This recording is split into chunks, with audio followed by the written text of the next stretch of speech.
Olá pessoal, tudo bem? Hoje eu vou fazer uma aula com vocês, um vídeo falando um pouquinho sobre a força resultante centrípeta, que é a força atuando, a segunda lei de Newton aplicada ao movimento circular, tá certo? Para a gente começar, a gente precisa relembrar o que é o movimento circular. Bom, o movimento circular ele é um movimento de uma partícula, de um móvel, que descreve uma trajetória curvilínea, um círculo, seja uma circunferência completa, um quarto de circunferência, meia volta, não importa. Mas o que interessa é ele desenvolve uma trajetória que é curvilínea, igual as duas figuras que estão aí ao lado. Ó. Se eu considerar um carrinho da montanha-russa, né, ele vai desenvolver uma trajetória circular. A mesma coisa, uma hélice do ventilador vai desenvolver uma trajetória circular. Caso esse movimento aconteça mantendo a velocidade constante, ele é chamado de movimento circular e uniforme. Nesses movimentos circulares e uniformes, a força resultante, a soma de todas as forças, ela é chamada de centrípeta. E essa resultante centrípeta, ela tem uma característica que é a seguinte: a soma de todas as forças, né, vai gerar essa resultante chamada centrípeta. E essa resultante centrípeta, ela é uma força que está sempre na direção do centro, tá certo? Olha só o desenho aí de uma resultante centrípeta, em várias posições do carrinho. Então, a resultante centrípeta, eu posso entender ela como sendo a soma de todas as forças atuando sobre o objeto na direção do centro. Essa é a resultante centrípeta. Posso aplicar a segunda lei de Newton? Sim. Se a gente aplicar a segunda lei de Newton, nós temos que força resultante centrípeta é igual a massa vezes a aceleração centrípeta. Aí surgiu uma nova aceleração, né? A aceleração centrípeta é a aceleração que está voltada para o centro, que surge devido à ação dessa força, né? Essa aceleração centrípeta eu posso calcular ela usando a equação v ao quadrado sobre o raio ou ômega ao quadrado vezes o raio. V de velocidade linear, escalar, ômega de velocidade angular e R de raio da trajetória, que é a distância do centro até, né, do centro dessa trajetória até o extremo dela. Para a gente dar continuidade, eu selecionei 4 ou 5 exemplos de aplicações sobre a aplicação da força resultante centrípeta em alguns tipos de movimentos. O primeiro exemplo é o exemplo aqui de um garotinho que está segurando um aviãozinho por uma corda e esse avião ele fica girando, tá? Aí diz o seguinte, o exercício: o avião do brinquedo, ele é posto a girar num plano horizontal, de modo que ele está preso a um fio de raio de comprimento 4 metros. Então, quer dizer que a distância da mão da menina, do garoto, até o avião, 4 metros.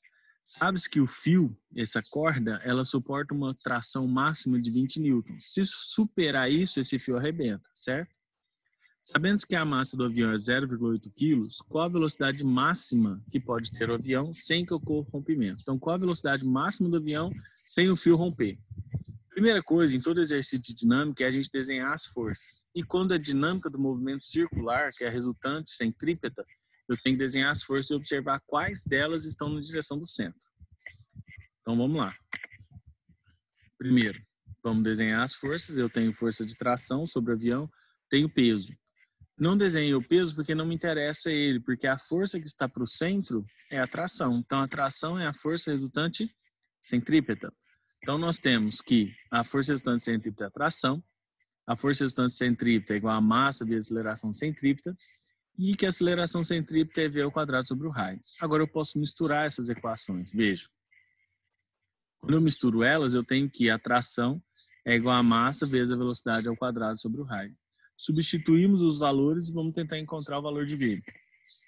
V vale 20, massa 0,8 e o raio 4. Então, ficou 20 igual a 0,8 vezes V ao quadrado sobre 4. Agora, é uma equação de segundo grau que você já aprendeu a resolver. Somente isolar o V ao quadrado e tirar a raiz quadrada do valor final. Dividir o 0,8 por 4.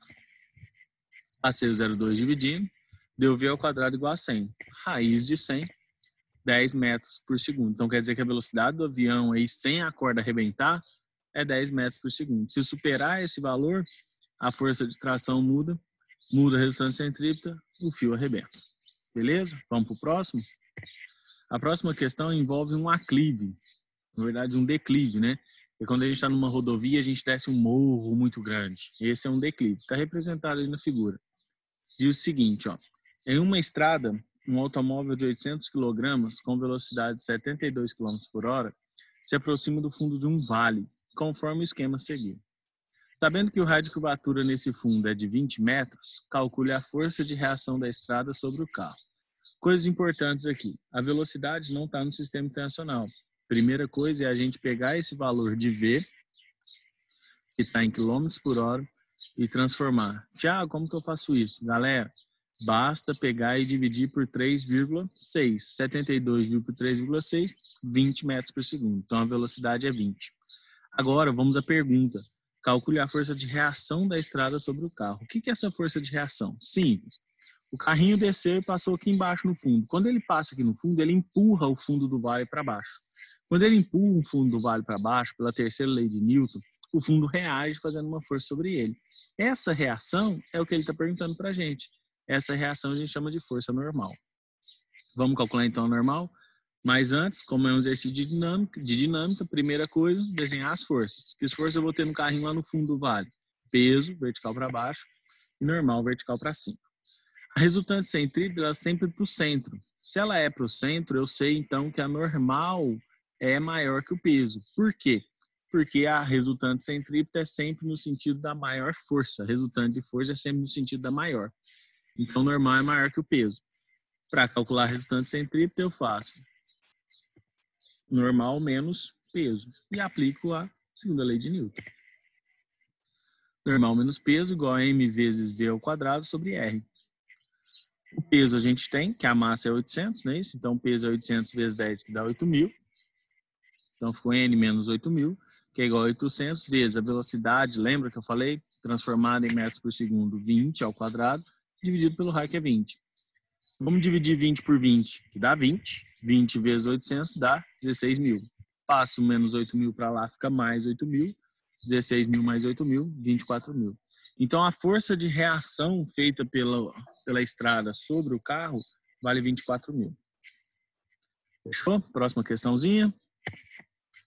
Essa questão para a gente analisar aí afirmações, ainda com relação a vale, declive, né, vale, e aclive, que é um morrinho que a gente sobe, tá bom?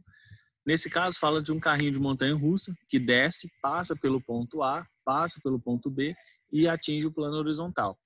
No ponto A e no ponto B, o exercício fala que eles têm raios iguais, que aqui é um círculo, né? Teve origem num círculo que tem o mesmo raio do círculo que teve origem no ponto B. E afirma que a velocidade do carrinho no ponto A é maior que a velocidade do carrinho quando ele passa por B. Então, VA é maior que VB. Faz as afirmações e pergunta pra gente, qual é o correto? Vamos analisar cada uma. Primeira afirmação. No ponto A, a resultante das forças que agem sobre o carrinho é dirigida para baixo. Bom, para a gente analisar isso, a primeira coisa é desenhar as forças. No ponto A, peso para baixo, normal para cima. O centro do círculo, ele está aqui para o lado da normal, ó. Então, a resultante centrípeta está para cima, está para o lado da força normal. Então, no ponto A, a resultante de forças não é para baixo, ela é para cima. E no ponto B, como seria? Então, essa afirmação é falsa, né? No ponto B, como que seriam as forças? Peso para baixo, normal para cima, resultante centrípeta para baixo, para o lado da curva, tá bom? A segunda afirmação diz que a intensidade da força centrípeta que age sobre o carrinho é maior em A que em B. Ele está falando que a força resultante aqui no ponto A é maior que aqui no ponto B.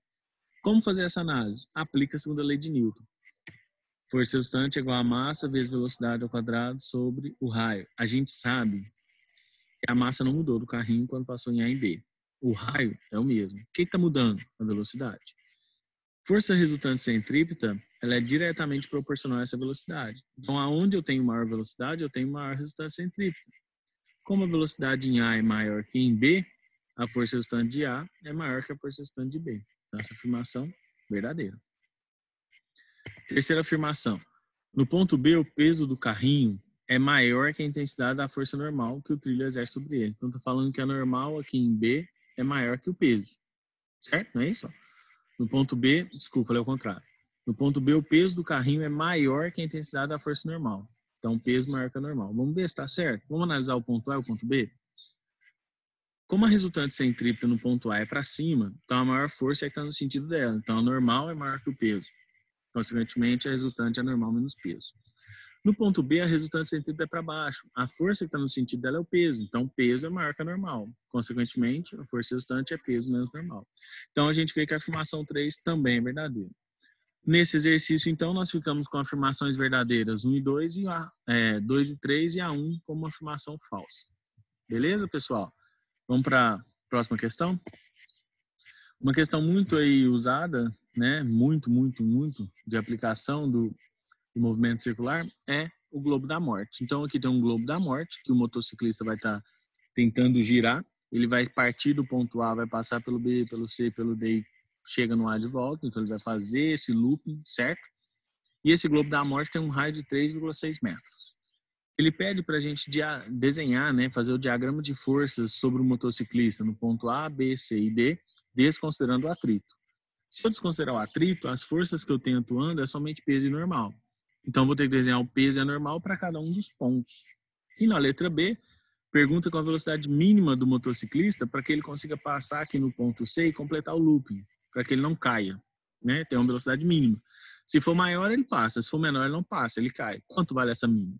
Vamos fazer esses cálculos? Vamos desenhar as forças? Bora lá. No ponto A, eu tenho peso vertical para baixo, normal vertical para cima.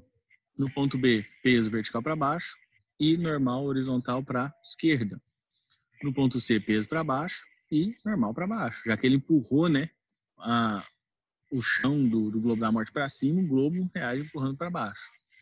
No ponto D, peso para baixo, normal para direita. Agora eu preciso calcular. Como que eu calculo? Aplico a segunda lei de Newton.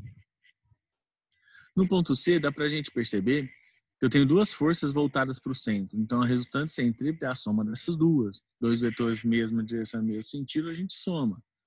E eu lembro que a resultante centrípeta é mv ao quadrado sobre o raio. Então, ficou normal mais peso igual a mv ao quadrado sobre o raio. Galera, só que para ele ter uma velocidade mínima para passar lá, ele vai aumentando a velocidade dele no globo da morte até que ele praticamente, quando chega aqui no ponto C, ele desfaça o contato. O contato entre o pneu e a superfície do globo da morte é praticamente nula, não tem esse contato. Se não tem esse contato, a normal vale zero. Então, para calcular essa velocidade mínima, eu considero a normal valendo zero. Volto na equação e substituo. Ó. Eu substituo por mvg, certo? Como a normal é zero, massa com massa corta, temos que g é igual a v ao quadrado sobre o raio. Multiplica e isola. A velocidade mínima, então, do motociclista é a raiz do raio do globo da morte vezes a gravidade no local. Só substituir, pessoal. Como o raio é 3,6 e a gravidade é 10, nós temos que a velocidade mínima é a raiz de 3,6 vezes 10. Raiz de 36, que deu 6 metros por segundo. Ah, Thiago, 6 metros por segundo é quantos quilômetros por hora? Basta multiplicar por 3,6.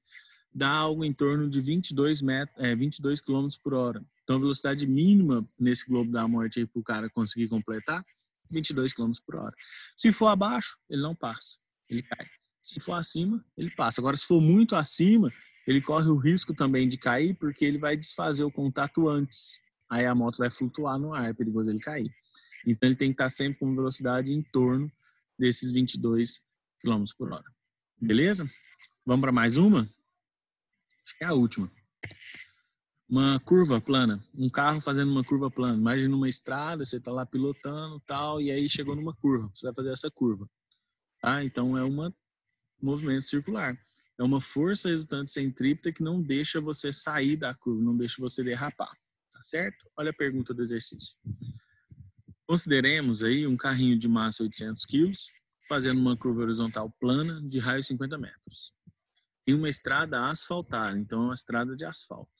Sabe-se que o coeficiente de atrito entre os pneus e o asfalto é 0,8. Calcule a velocidade máxima que esse carro pode entrar na curva sem derrapar.